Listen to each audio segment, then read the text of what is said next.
So the first thing is, let's pay some attention to these folks because they are helping us out, and things wouldn't be as they are at this meeting and at other times if we didn't have sponsors. So a hand for the sponsors.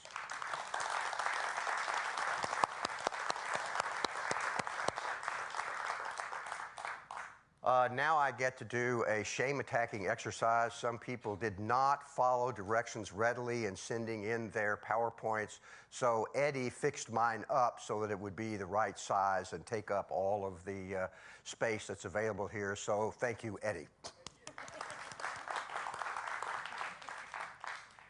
All right, here I am, being where you are, doing what's important. Let's start with the being where you are part. Noticing right now what's going on outside your skin. Just look around, feel around, smell around. And noticing right now what's going on inside your skin. Those are sort of what it's all about when it comes to being where you are, because where you are has things that are going on inside your skin and outside your skin. So again, take a look and see, well, what's going on outside your skin? What do you hear? What do you see? What do you smell? What are you touching? And depending on whether or not you've got gum, mints, other goodies, maybe you're tasting something too. And then the second thing, what's going on inside your skin? And that's pretty much either going to be bodily sensations or thoughts and images. Now, where your body makes contact with the seat that you're sitting on gives you a little chance to get a sense of, I feel the seat, and then I feel my bodily sensations being supported by the seat. So at that little edge, that little transition place, you can sort of notice one side, notice the other side. The thing about thoughts and images is they often invite you to go traveling, to leave here and now and travel off to then and there. And you can choose to remain here and now, or you can return having noticed that you've gone traveling to then and there. Once you've noticed, you can come back to this place and this moment. So you can do this little activity with your eyes open. There's nothing magical about opening or closing your eyes. But if you just sit for a moment and notice that some thoughts and images are showing up, they're always showing up, and just see about, could I remain psychologically here where I am physically, and let those invitations to go traveling, a little bit like a taxi cab shows up, the door opens, there's a thought or an image inviting you to get in and go traveling. If you just notice the thought or image for a little while, then usually what happens is the door to the cab closes, the cab leaves, another one shows up, another door opens, another thought or an image will invite you to go traveling. And if you just watch that one for a while, then in a while that door closes, another one leaves. And if you should find, oh, I didn't intend to go traveling, but I find that I am at some other place in my life, someplace from the past or someplace in the future. I've never gone there yet, but somehow psychologically I can go traveling. Or I'm at a different time. Then once you notice it, you can just bring yourself back to here. Sometimes you can control your thoughts and images. For example, you could make yourself think, I'm a banana. I invite all of you to have that thought, I'm a banana. Now, this is where it's worth noticing that because you think something doesn't mean you believe it. And so the reason that it's A, B, C, and not A, T, C is because we're interested in changing what you believe, not what you think. You can think all day, I'm a banana, I'm a banana, I'm a banana. I doubt any of you will believe it. And when you're working on changing your beliefs, you don't have to work on changing your thoughts. Instead, you can just work on, well, am I going to take that thought seriously? And sometimes you can't control thoughts and images, so Jack and Jill went up the... Yes. Good chance that all of the native English speakers got this. I don't know if the Danes, how did it go there? Not working for you. So one thing you have to do is to make sure your little illustrations work for the audience that you're working with. Most people who pick up another language, and thank all of you who are speaking English, because I'd be out of luck. I'd barely get along in my own language, let alone another one. It's very unusual for them to get the nursery rhymes too. But if you're a native English speaker, chances are you got the nursery rhyme. And while you could keep your mouth shut, it's very difficult to keep Hill from showing up.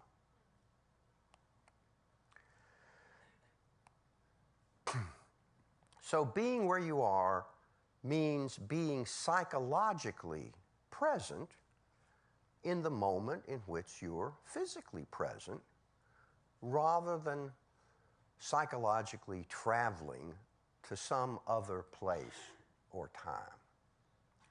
Now, is there anybody in this room so far who is going like, oh, this is way too woo-woo for me? One. Well, I'm doing okay then. Because for most of you, this is not too weird or strange or odd. Anybody have a transcendental moment? They feel they're going to leave here and some strange thing is happening to them? One. Okay. I'm a banana. You're a banana. That's right. You could notice that thought and not believe it.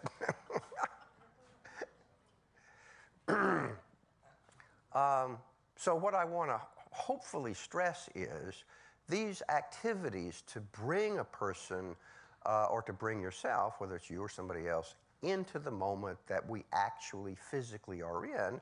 There's nothing spooky or necessarily mystical or anything like that about those activities. And if you're psychologically in the moment that you physically are in, chances are you will handle it better. Now, many times when people are psychologically present in a moment where there's nothing dangerous going on, they feel more relaxed. And relaxation is not the point. If something really dangerous were going on and you were psychologically present in that moment, chances are you would not feel relaxed. And you would handle those difficult circumstances much better by being psychologically present with them as opposed to be drifting off somewhere else. Am I making sense to you? So being psychologically present is not about being relaxed, although often when you are psychologically present and there's no danger, you will find that you are more relaxed than you were when you were traveling off psychologically to some place that did seem dangerous. So now we got the first part. Let's look at the second part, doing what's important.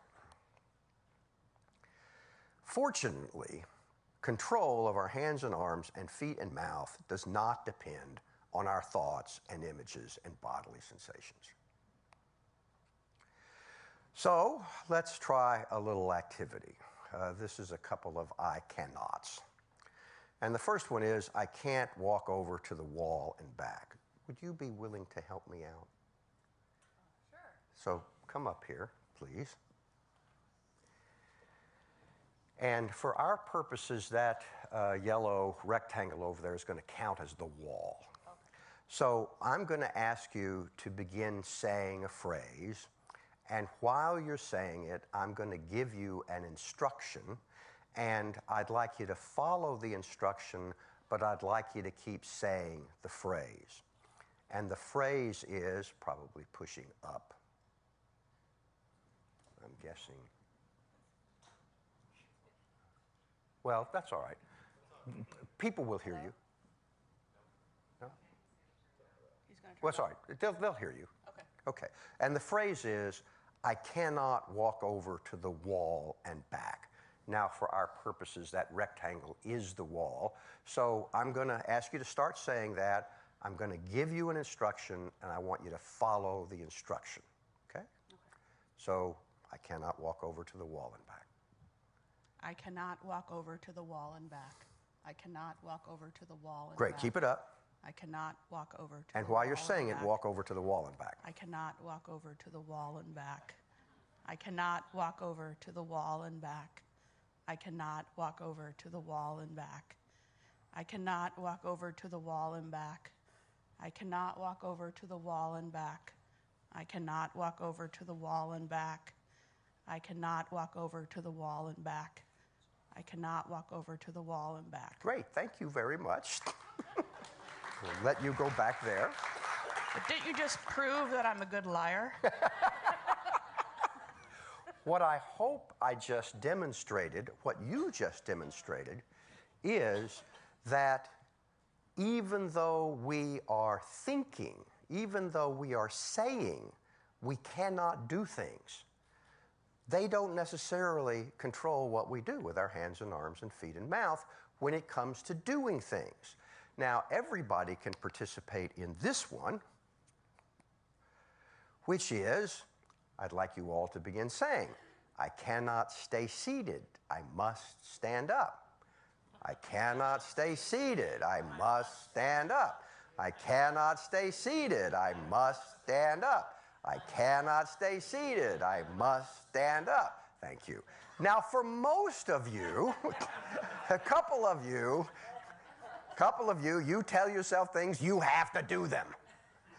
But for most of you, you notice that when you are telling yourself, I can't do things, well, I could do them. Just because I'm telling myself I can't doesn't mean I lose control of my hands and arms and feet and mouth.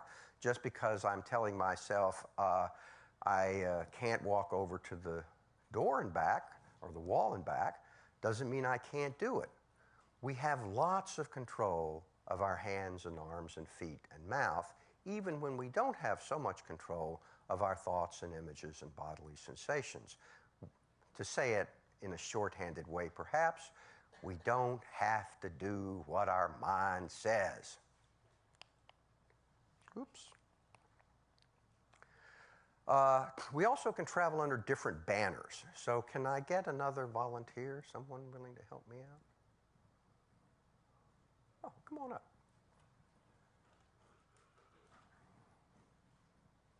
I think this way will probably prove easier.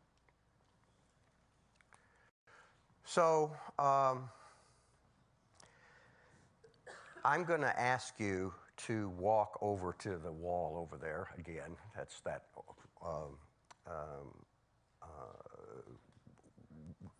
rectangle. Yeah. Only I want you to travel under a particular banner. And the banner is, I have to, I have to, I have to. And what I'd like you to do as you're traveling, I'd like you to travel as grudgingly as you possibly can. Okay. Now, have you ever done anything grudgingly? No. No. So this will be new for you, but you probably have friends who've told you about doing things grudgingly. Okay. So again, and just for drama, you may not have a microphone, but just for drama, out loud, I have to, I have to, I have to, and do it grudgingly. Okay? Okay. I have to, I have to, I have to, I have to, I have to, I have to, I have to. Great. Come on back now. Come on back. pretty grudgingly. Okay, so now this time, I'd like you to make the same journey, only this time I'd like you to travel under a different banner. And this banner is, I choose to, I choose to, I choose to. Those are the words. And the way I want you to do it is willingly, sort of the opposite of grudgingly. Okay? Yep. And when you get there, just stay over there a moment. There's one more thing I want to show you. Sure. Okay, so. I choose to, I choose to, I choose to, I choose to. Great. Now stay there a moment. Once again, excellent work.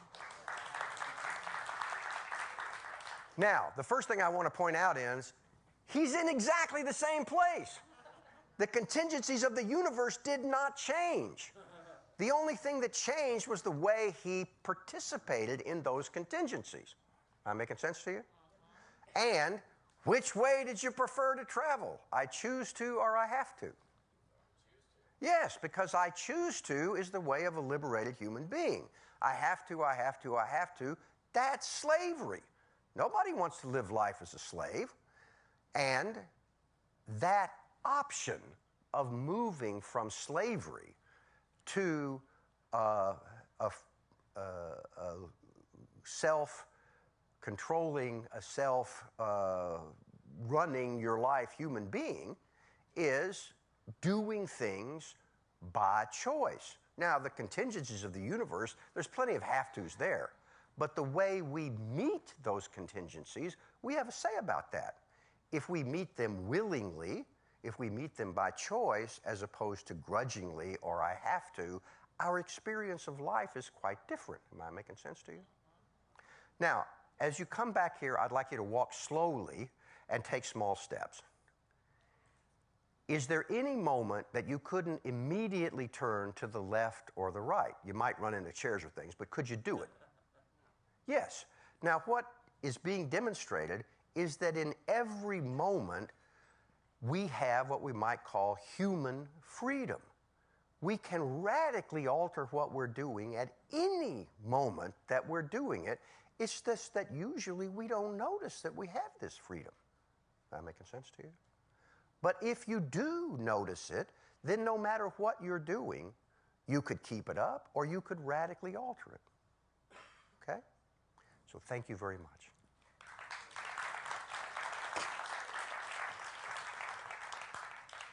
So these are ways to be in the world, and I want to talk now about what I like to call leading principles and values. And I'm not too hung up on what we call it, but there are some distinctions here that are worth making.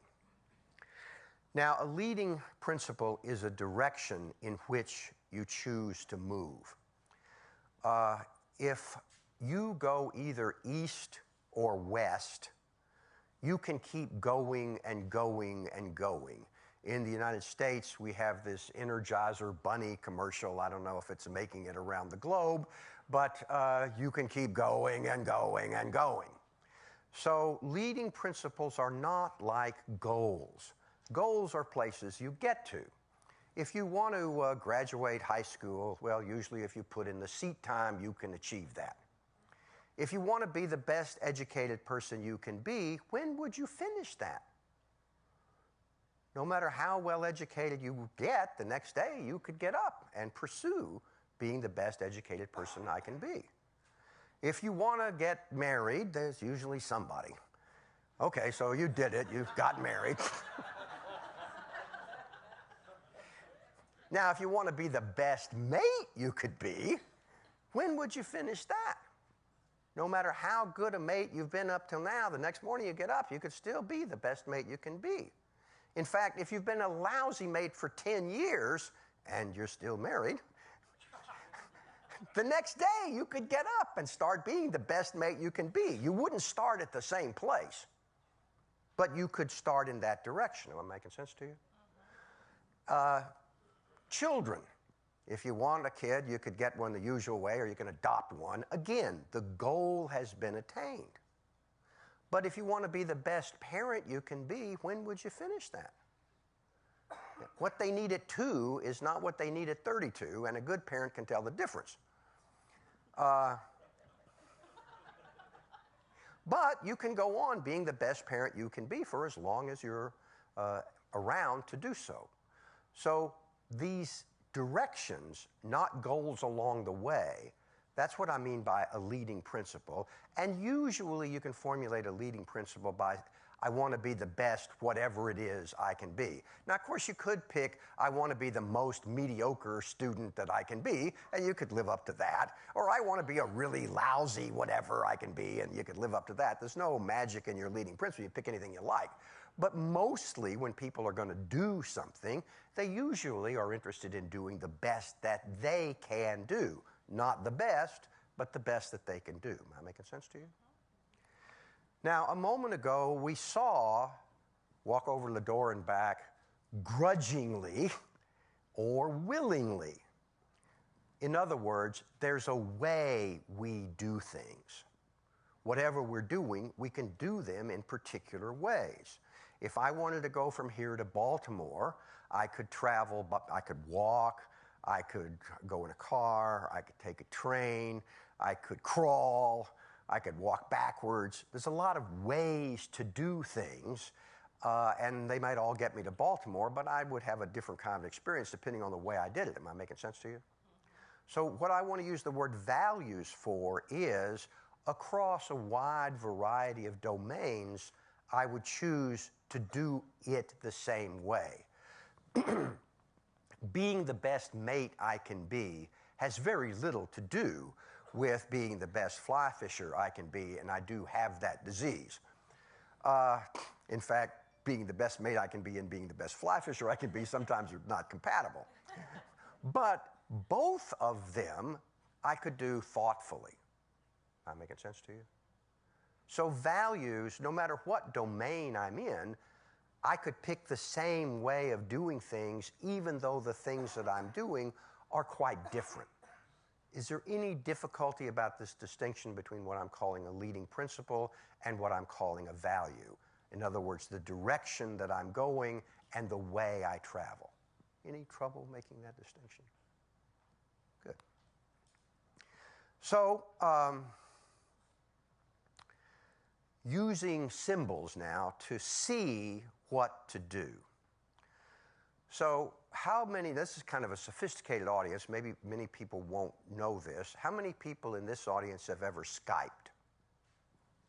Okay, so a lot of people in this audience. One thing about Skype is that there's a big picture and then there's a little picture. A little picture is usually of you, and then the big picture, whoever you're talking to. Now, some people that you'll encounter, maybe depending on where you are, many people you'll encounter, they won't know anything about that. But many of them may have either seen or have heard of this television feature of the picture within a picture, which means you can watch Dress, what is it, what's the wedding thing? Say Yes to the Dress, right? There you go. See, your audience will help you out, right? Say Yes to the Dress or the football game. Now, at my house, depending on who has the controller, which got the little picture and which got the big picture, you can work that out. But that's what I'm talking about. There is the little picture of the moment that we're living in. There's no place else we can live except right here, right now. But we don't have to live only for the little picture of the moment. We could live for the big picture of what we want our life to be about, those values and leading principles. So, the first thing I want you to do is to make a symbol of one of those things that you would pick, be the best mate I can be the best facilitator I can be the best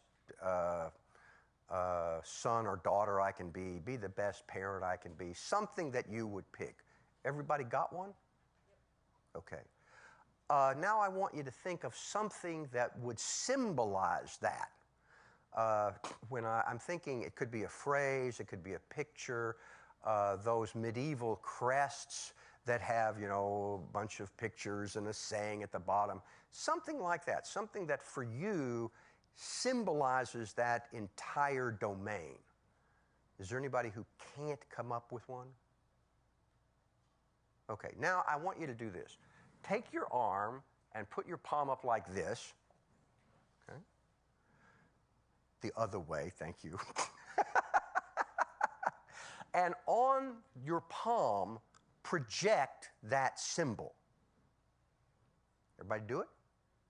Now look down your arm and see if you can't find a whole lot of behaviors that line up with that symbol, that line up with something that represents the big picture. And then if you look to either side, you'll see a whole lot of behaviors that simply don't line up. Anybody, I can't do this? So far, no. Now, what I'd like you to notice is, if you do the things that line up with that symbol, the things that don't line up will take care of themselves. Am I making sense to you?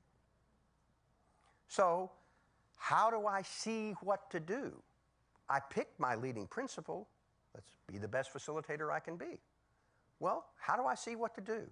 This is a little simple exercise, not hard to do. Make a symbol of it, project the symbol on your palm, look down your arm. What are the things that line up with it? If I do those, I don't have to concern myself with the things that don't line up with it because I won't be doing them. I'll be doing something else. So let's talk a little bit about habits.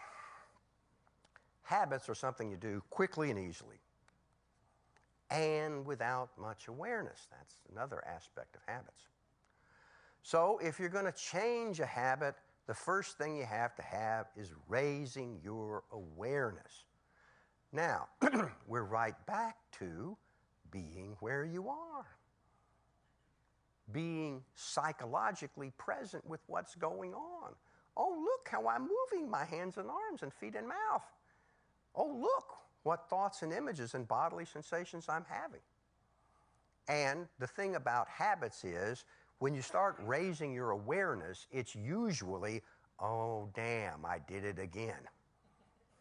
Right? Awareness starts after you're doing it. But if you keep working on, in the 70s, you used to call it consciousness raising, but raising your awareness, after a while, you'll catch yourself in the act. Oh, I'm doing it right now. This is your first opportunity to change, because all the rest of the times it was too late. Now, if you catch yourself like 1/2 a second after you finished it, you can do like, oh, wait, I screwed up, I'm sorry, I made a mistake. Right? But usually it's 3 days later and then you realize, oh, I did it again. So that's too late. Well, not for human beings, because it's kind of impressive. You can apologize for things you did a long time ago and people go like, oh, you remembered that rotten thing you did? Kind of, thanks for remembering. But in order to change the habit, you first catch yourself doing it. How do you catch yourself doing it? Catch yourself doing it by raising your awareness. And then you do something that won't come quickly and easily. And thus, it may feel odd and weird and strange and not like me. Now, how many of you have ever changed a habit? How many of you found that when you tried to do the new thing, it felt odd and weird and strange and not like me? Exactly. The thing is, if a person will not put up with that, well, I ain't going to have odd and weird and strange and not like me, they can't change. Because that's just part of the deal.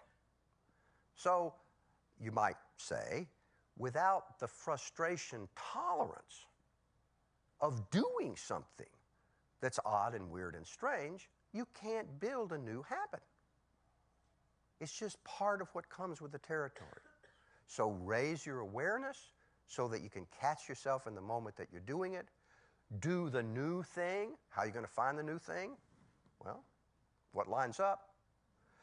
And if you keep that up, after a while, and you guys tell me, after a while, you see it coming. You don't have to do the old thing before you start doing the new thing. You can see, oh, I'm already, kind of got that urge to move in that direction. I'm having thoughts of moving in that direction. I'm having images of moving in that direction. And I can do my new thing instead. Keep that up, and after a while, the new thing begins to become more and more and more frequent. Now, the thing about old things is we never really get rid of them. They're always hanging around. I like to say everybody has a voice inside their head that says, how about doing something stupid? Now, what the stupid thing is varies from place to place, time to time, and person to person, but I don't know anybody who doesn't have this voice. When I was a kid, people told me that I would always hear another voice that told me what I should do, and I don't know about you guys, but I have not always heard that voice. But I have always heard a voice that told me something stupid to do. And the thing is, it's often not that creative, so it's the same old stupid thing. Right? So sometimes I get a new stupid thing, but the old stupid thing that I already know how to do, that's always hanging around. Am I making sense to you? So those invitations to go do things that you used to do that didn't work, they're always hanging around. You can't really get rid of your human history. But you don't always have to go along with it, and you can build additional aspects to your history so that the new thing comes more quickly and more easily. So when it comes to doing what's important, focus on moving your hands and arms and feet and mouth, because you have more control over your hands and arms and feet and mouth than your thoughts and images. Plus, they are the way that you actually affect the world. How many of you have spent time in school where there was homework? How many of you have tried to do your homework by thinking about doing your homework? How did it work? You actually have to sit down and do it. That is how it, change is affected. So in my own case, I went to college in the Central Time Zone, where the good programs came on at 7 p.m. and at 6:55 I would sit down, I would think very systematically about all the homework that I had to do that evening, and then I'd watch television for 3 hours. It turns out this is not effective. So hands and arms and feet and mouth, because we have a lot of control over those. I can't walk over to the wall and back. I can't stay seated, I must stand up. Knowing what you're doing isn't the same thing as doing it. But it really helps. If you don't have any idea what you're trying to do, the chances are less that you'll succeed. But at least if you can identify your values and leading principles, you've got a leg up. Now, the fact that you've identified them doesn't mean that you're going to follow them. That's more work. But at least it tells you what you're trying to do. So here's what I might suggest is the formula for human liberation. By willingly doing something unpleasant, not grudgingly, by willingly doing something unpleasant, and willingly refraining from doing something pleasant. Why? Just to annoy yourself? No. This is not just build frustration tolerance. You could do that. But in the service of something you choose to make more important, then I never have to be a slave to circumstance, whether the circumstance is inside my skin or outside my skin. This is not a bunch of psychological hocus pocus. This is really how human beings live life in freedom rather than slavery. So, if you want to be where you are and do what's important, then act. By which I mean, accept the world as it is, was, or may be. You don't have to approve of the world. I'm not asking you to approve of it. But if you don't give your permission for the world to be as it is, or was, or may be, you're in an argument with life. How many people have argued with life? How'd it work out? Don't get in that argument, right? You don't have to give your approval, but you could give your permission. Then choose, because you get to pick. That's the amazing thing. You could pick anything to make important with your hands and arms and feet and mouth. So pick the values and leading principles that are the ones that are of interest to you. This organization is about the power of choice. And then willingly, not grudgingly, willingly follow them. And finally, teach others to do the same. There's not enough people in this room, but teach these principles, and other people teach these principles, and other people teach these principles, and the power of choice will expand and expand and expand. Thank you.